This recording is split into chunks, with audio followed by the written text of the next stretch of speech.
The medieval knight occupies a fixed place in the popular imagination, armored, mounted, bound by loyalty to his lord, rewarded for his service with land and status. A figure of martial power and social privilege. For most actual medieval knights, that image did not reflect the economic reality of their lives. If knighthood carried genuine status, and it did, why did so many knights end their lives in debt? Why did they sell land, reduce their households, and struggle to maintain the very rank they held? The answer is not found in personal failure or misfortune. It is found in how the system itself was constructed. Knighthood in medieval Europe was not a prize freely given. It was an obligation embedded within the feudal structure, a military and social role with specific, enforceable duties attached to it. When a knight was summoned to serve, he was expected to appear equipped, mounted, and ready for campaign. That expectation was not a courtesy. It was a condition of his position, and it was met entirely at his own expense. The theoretical basis of the arrangement appeared straightforward. A lord granted land the fief, or in later periods, sometimes a cash retainer. In return, the knight owed military service. This exchange formed the foundation of military organization across most of Western Europe from roughly the 10th to the 15th century. On paper, it looked reciprocal, but a structural problem was present from the beginning. The lord defined what the obligation required. The knight was responsible for meeting that obligation, funding everything it demanded out of his own resources. The lord set the terms. The knight absorbed the costs. This asymmetry was not an oversight or an accident of administration. It was how the system was designed to function. To understand why that produced poverty, it is necessary to establish what those costs actually were. A knight was required to maintain a specific set of equipment as a direct condition of his status and his service. This was not a matter of preference. It was a practical and social requirement. The core inventory included armor, helmet, shield, sword, and lance. It included one or more war horses. As the medieval period advanced and military technology developed, the requirements expanded. By the high and late medieval period, a full harness of plate armor was expected. The precise composition of a knight's equipment changed across the centuries, but the direction of that change was consistent. The financial burden grew. The warhorse was the single most expensive item in that inventory. The trained destrier, the horse bred and conditioned specifically for combat, could cost the equivalent of several years of income for a minor knight in 13th century England. That figure was not a one-time expenditure to be set aside once paid. Warhorses required specialist training, specialist care, and a standard of feeding that went well beyond ordinary animals. They were also lost to injury, to illness, to the conditions of active service. Each replacement was a major financial event. Armor presented a similar problem, compounded over time. Mail armor, which dominated the earlier medieval period, was costly to produce and required consistent maintenance. Plate armor, which developed through the 14th and 15th centuries and became the standard for fully equipped knights, was manufactured by specialist craftsmen and was considerably more expensive. It was not a fixed investment. It needed repair after campaign use, periodic replacement as pieces wore out, and crucially, updating as military technology advanced. Armor that had been adequate in one generation could become insufficient in the next. Knights were under sustained pressure to keep pace, both to remain effective in the field and to maintain the visible markers of their rank. Beyond weapons and armor, a knight was expected to maintain a household appropriate to his social position. At minimum, this meant a squire, domestic servants, and horses beyond his warhorse. These were not optional. They were part of what knightly status required: visible, ongoing, and non-negotiable. Consider, in general terms, the position of a minor knight preparing for a campaign season. Before he had left his estate, he was already committed to the cost of his equipment, the upkeep of his horses, the wages of his household, and the provisioning for the campaign ahead. Each of these obligations existed independently of the others. Each demanded resources that his land might or might not reliably produce. These costs were not occasional, they were constant. The question is what the knight received in return. The primary form of compensation for knightly service was the fief, a grant of land whose agricultural output was intended to sustain the knight and fund his obligations. In principle, this was a workable arrangement. In practice, fiefs varied enormously in size and productivity. Many knights held small or marginal grants enough to claim the status of a landholder, not enough to fund the obligations that status required. The fief was not a salary, it was a fixed resource. When the knight's costs increased, the fief did not increase with them. In later periods, lords sometimes supplemented or replaced land grants with cash payments, campaign wages, paid retainers, or scutage arrangements. These were a practical acknowledgement that the original fief-based model was under strain. But cash payments introduced their own problems.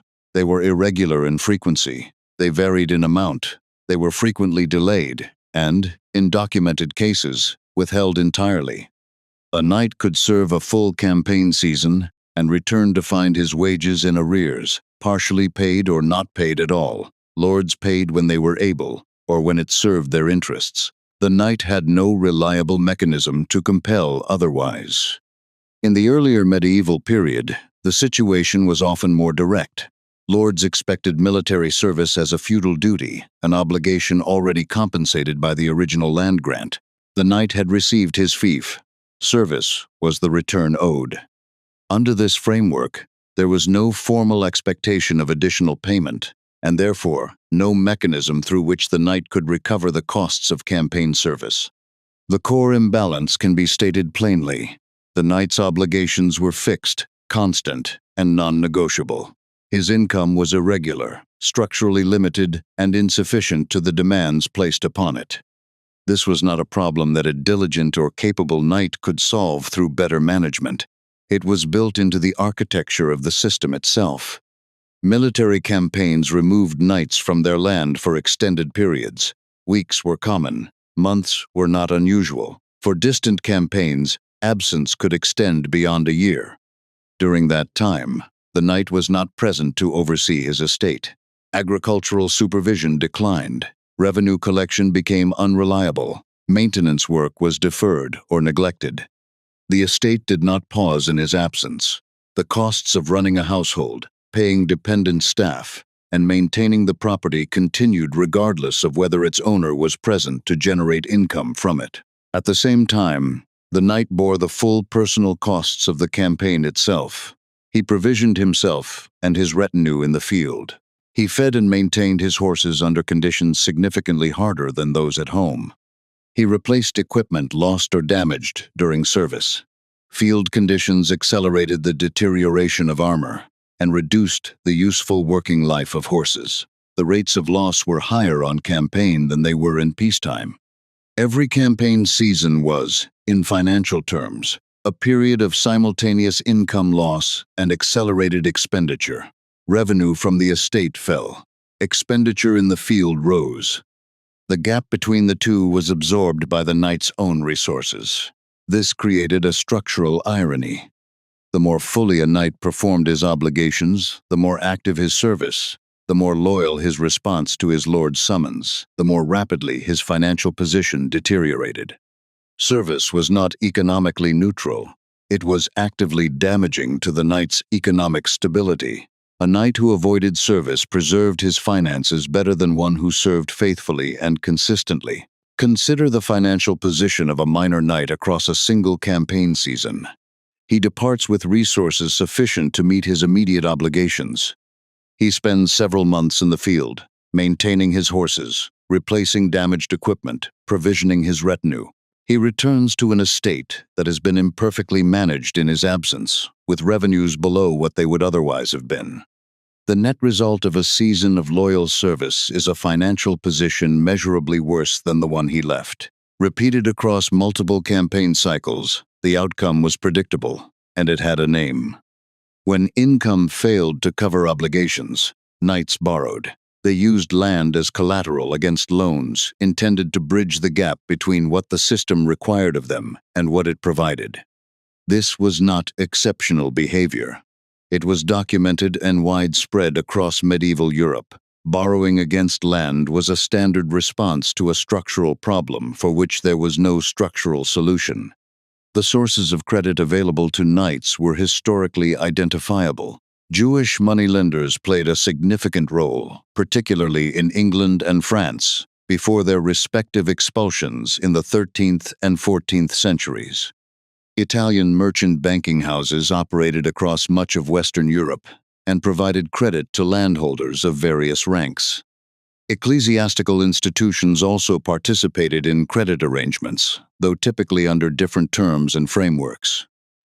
These lenders provided capital within a documented historical market for it. The mechanics of what followed were straightforward. Debt required servicing. To raise the cash needed to meet debt obligations, knights sold or mortgaged parcels of land. Selling land reduced the agricultural income the estate could generate. Reduced income increased the pressure to borrow again. Each cycle left the knight with less land, less income, and obligations that had not diminished. Land loss was not purely a financial matter. Knightly status was maintained visibly through a functioning household, through adequate equipment, through the outward markers of rank that the social order expected. All of these depended on land income. As land was sold or mortgaged away, the material basis for maintaining that visible position eroded with it. Knights who lost sufficient land could no longer sustain what their rank required of them. Knights who could not maintain their financial position faced a practical and sometimes formal exit from knightly rank. Some could no longer equip themselves adequately for military service, making it impossible to fulfill the central obligation on which their status rested. Some lost enough land that maintaining a knightly household became economically unsustainable. This was not an unusual outcome. Across medieval Europe, historians have documented a significant and persistent pattern of minor knights losing status within 1 or 2 generations of holding it. The phenomenon was common enough to be visible in estate records, legal documents, and the administrative records of the period. The financial pressure frequently operated across generations. A father's debts encumbered a son's inheritance. Land sold to service one generation's campaign obligations was not available to fund the next generation's equipment costs. Families that had held knightly status for generations could lose it through the accumulated weight of a system that consistently demanded more than it provided. This was systemic. The poverty of medieval knights was not primarily the product of poor decisions, personal mismanagement, or bad fortune. It was a predictable and documented outcome of a system that placed the full cost of military service on those with the least financial capacity to absorb it. The minor knight who ended his life in debt, selling the last parcels of his land, was not an exception to how the system worked. He was, in many cases, a direct result of it. The image with which this video began the armored knight, mounted and rewarded, sustained by his lord's favor and his own martial standing, was not a fiction, it was an aspiration. For a minority of knights with substantial landholdings, reliable lords, and favorable circumstances, something approaching that image was achievable. For the majority, it was not. The gap between the cultural image of knighthood and its economic reality was not the result of individual failure or historical misfortune, it was structural. The system that produced the knight also produced the conditions that made his long-term financial stability, in most cases, extremely difficult to sustain. That is not a paradox. It is simply how the system was built.